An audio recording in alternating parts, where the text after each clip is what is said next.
परमात्मने नमः।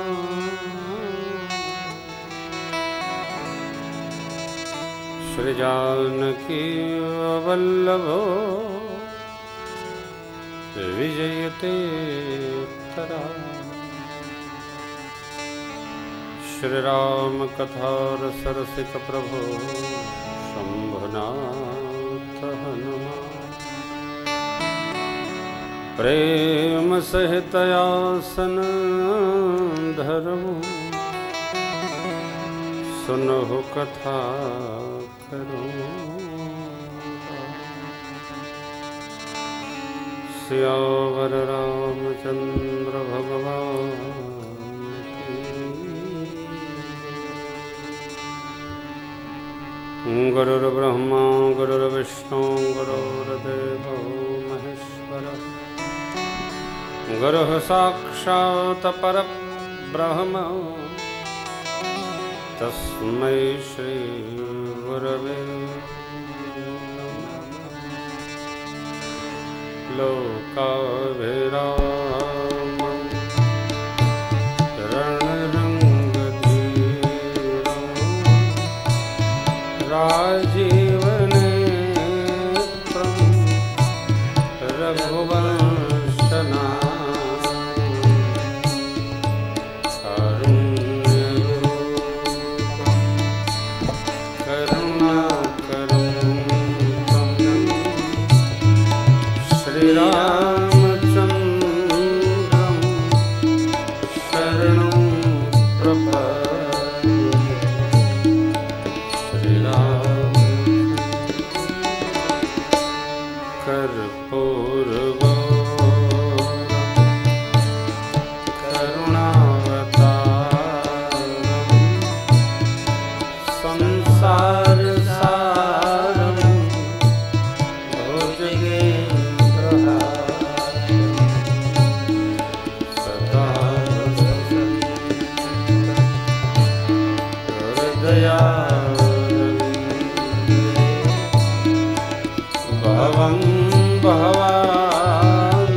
मनोजवं मारुततुल्यवेगं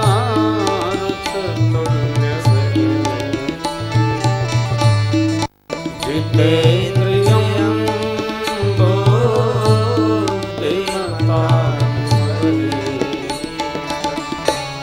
वातात्मजं वानरयूथमुख्यं श्रीरामदूतं शरणं प्रपद्ये।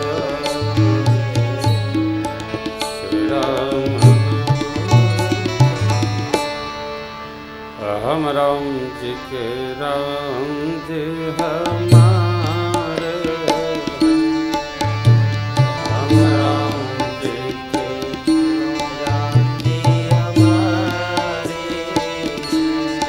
हम राम जी के राम जी हमारे।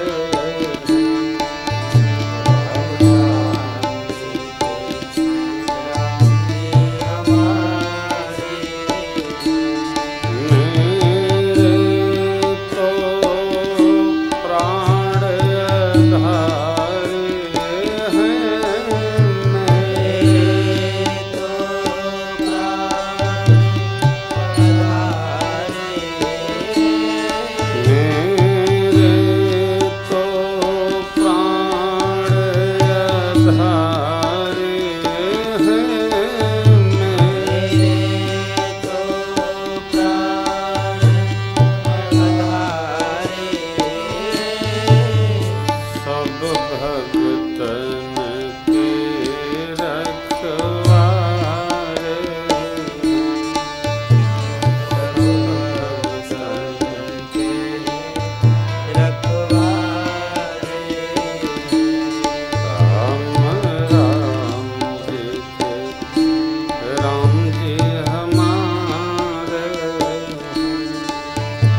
सीतारामचंद्र स्वामी रामो मत्सखा राम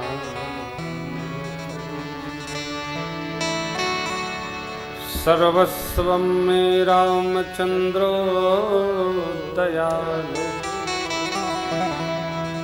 नान्यं जाने नैव जाने न जाने। बंदों से तुलसी के चरण जिनकी न्यू जग का कल समुद्र बोड़त लखो प्रगट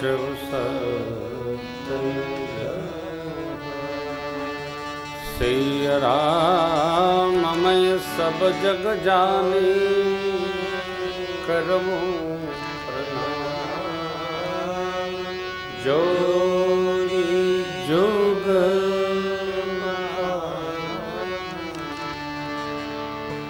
राजा रामचंद्र भगवान की द्वारिकाधीश भगवान भवानी शंकर भगवान की श्री हनुमान जी महाराज की पूज्यपाद गोस्वामी तुलसीदास जी महाराज की ओम नमः पार्वती पतये हर हर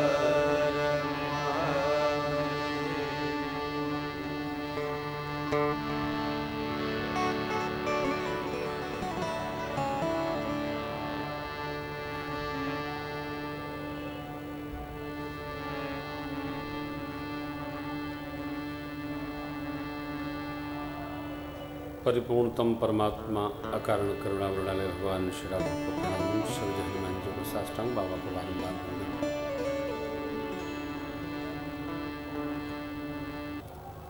जिस ग्रंथ के आश्रम में हरि चर्चा होगी इनका नाम है श्री रामचरितमानस। प्रातस्मरणीय पूज्यपाद गोस्वामी तुलसीदास जी महाराज ने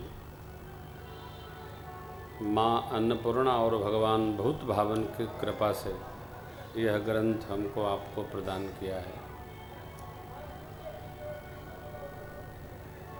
हमारे आपके ऊपर 3 ऋण हैं। एक देव ऋण है, एक पितृ ऋण है और तीसरा ऋषि ऋण है।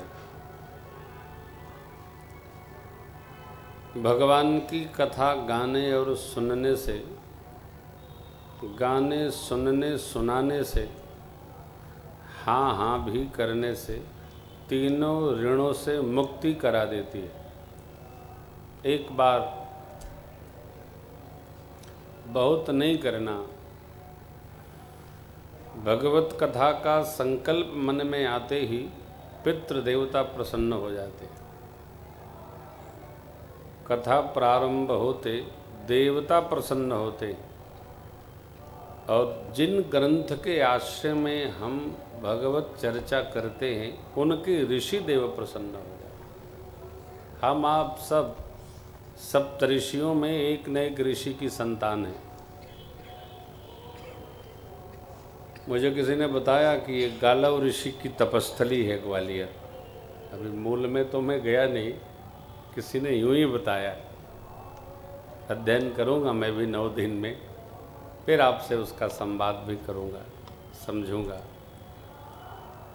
मैं श्री रामचरितमानस जी और गोस्वामी जी के सभी ग्रंथों के आश्रय में राम चर्चा करता हूँ।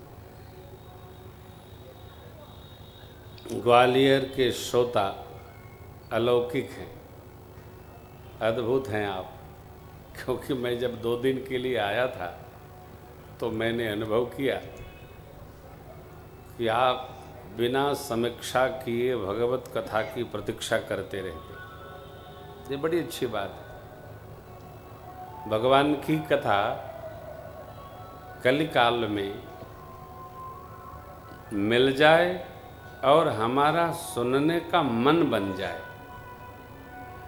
तो हमसे बड़ा कोई भाग्यशाली नहीं। हम कथा गाते रहते हैं, कभी कभी घर पे रहते हैं तो सुन पाते हैं, नहीं तो गाते ही रहते हैं, गाते ही रहते हैं। लेकिन आप सुन रहे हैं, निश्चित रूप से आप हमसे अधिक भाग्यशाली हैं, क्योंकि आप कथा सुन रहे हैं। हम तो गाएंगे। अब ये कथा गाते गाते हमको सुनाई पड़ गई तो हम भी भाग्यशाली हैं। परंतु गाने वाला गाता है, सुनता नहीं है। बताने वाला बताता है, समझता नहीं है। कदाचित गाने वाला भी सुन ले और बताने वाला स्वयं समझ ले तो उससे बड़ा कोई समझदार नहीं। ये चर्चा जो हम आप करेंगे, इनके 4 केंद्र हैं। एक ज्ञान केंद्र है, एक भक्ति केंद्र है, एक कर्मकांड केंद्र है और एक शरणागत केंद्र है। चारों केंद्रों में से हम जिस योग्य होंगे, जिस केंद्र के हम भगत होंगे, उसी केंद्र के अंतर्गत हम चर्चा करेंगे। आप जिस केंद्र पर बैठने वाले भक्त होंगे, उसी भाव से आप श्रवण करें। श्री रामचरितमानस जी में 7 कांड हैं। बालकांड, अयोध्या कांड, अरण्य कांड, किष्किंधा कांड, सुंदर कांड, लंका कांड और उत्तर कांड। कांड या तो स्थान प्रधान है अथवा संस्कार प्रधान है। बालकांड भगवान के संस्कार से संबंध रखता है, इसलिए सब लीलाएं उसी में हैं। हम लोग बालकांड में कम से कम 5 दिन ले लेते हैं, क्योंकि लड्ढा साहब ने कार्ड पर कब कब क्या करना है इसको बांध रखा है। तो इनकी मर्यादा का भी निर्वाह करते हुए मैं उसी क्रम से कथा सुनाऊंगा। आज राम कथा की महिमा गानी है और बाबा का ब्याह करना है। ये दोनों प्रसंग हम आपको सुनाएंगे। कथा क्यों सुनी जाए? आप जितने लोग आए हैं आज, कुछ तो आगे जो महापुरुष लोग पधारे हैं, लड्ढा साहब ने, भैया लोगों ने आपको सादर आमंत्रित किया होगा। आप आए। समय बहुत व्यस्त रहता है, कोई कल आएगा, कल नहीं आएगा, लेकिन फिर भी किसी का मान रख के आप आए, तो जिसके हृदय में भगवान के प्रति भाव है, वो अकारण भगवान की कथा सुनते हैं। कोई लेकिन नहीं, कोई कारण नहीं, सुनना है तो सुनते। दूसरा,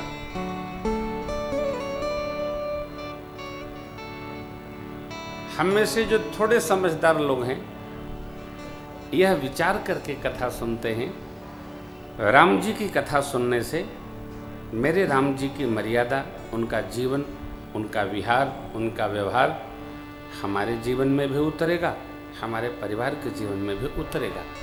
इस भाव से श्रोता कथा सुनते हैं। देखिए,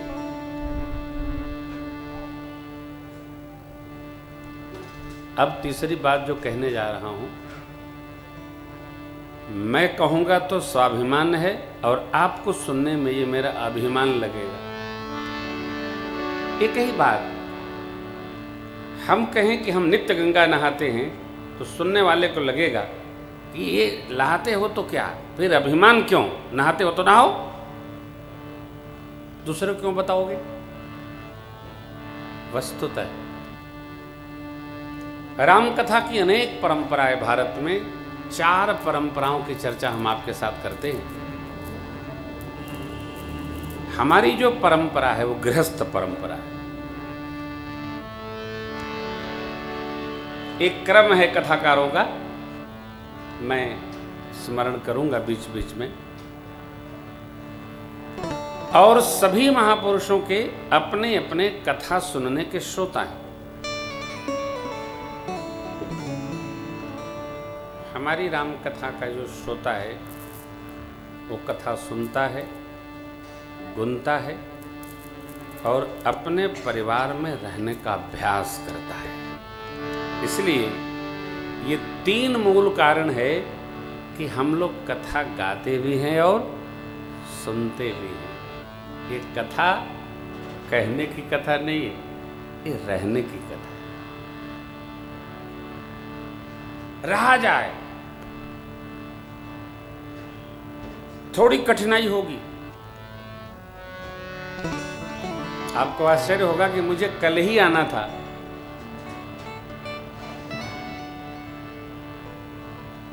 और कल मेरा बैग एंड बैगेज गाड़ी में सब रखा। हमारी बेटी ने कहा पापा कल जाइएगा।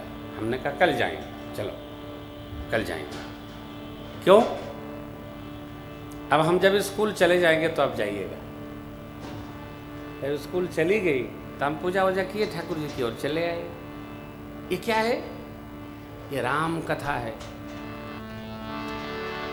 हमारी राम कथा हमारे घर से शुरू होकर और कथा पंडाल के आए हुए श्रोताओं के घर तक टच करती है।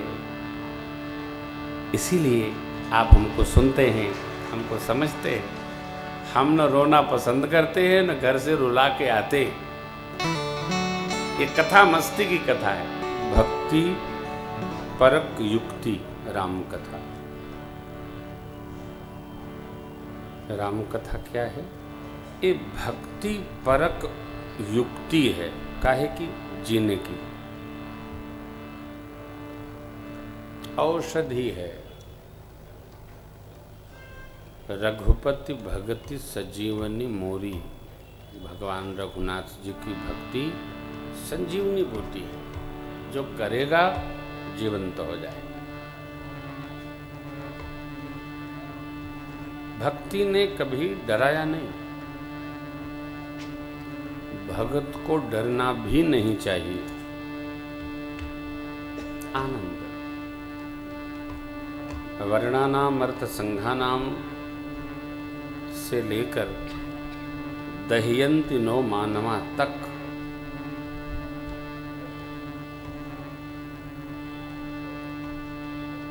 केंद्र में परमात्मा श्री सीताराम जी और नाना विधि कथानक, लाखों कथाएं। कितना भी कहें तो कम है।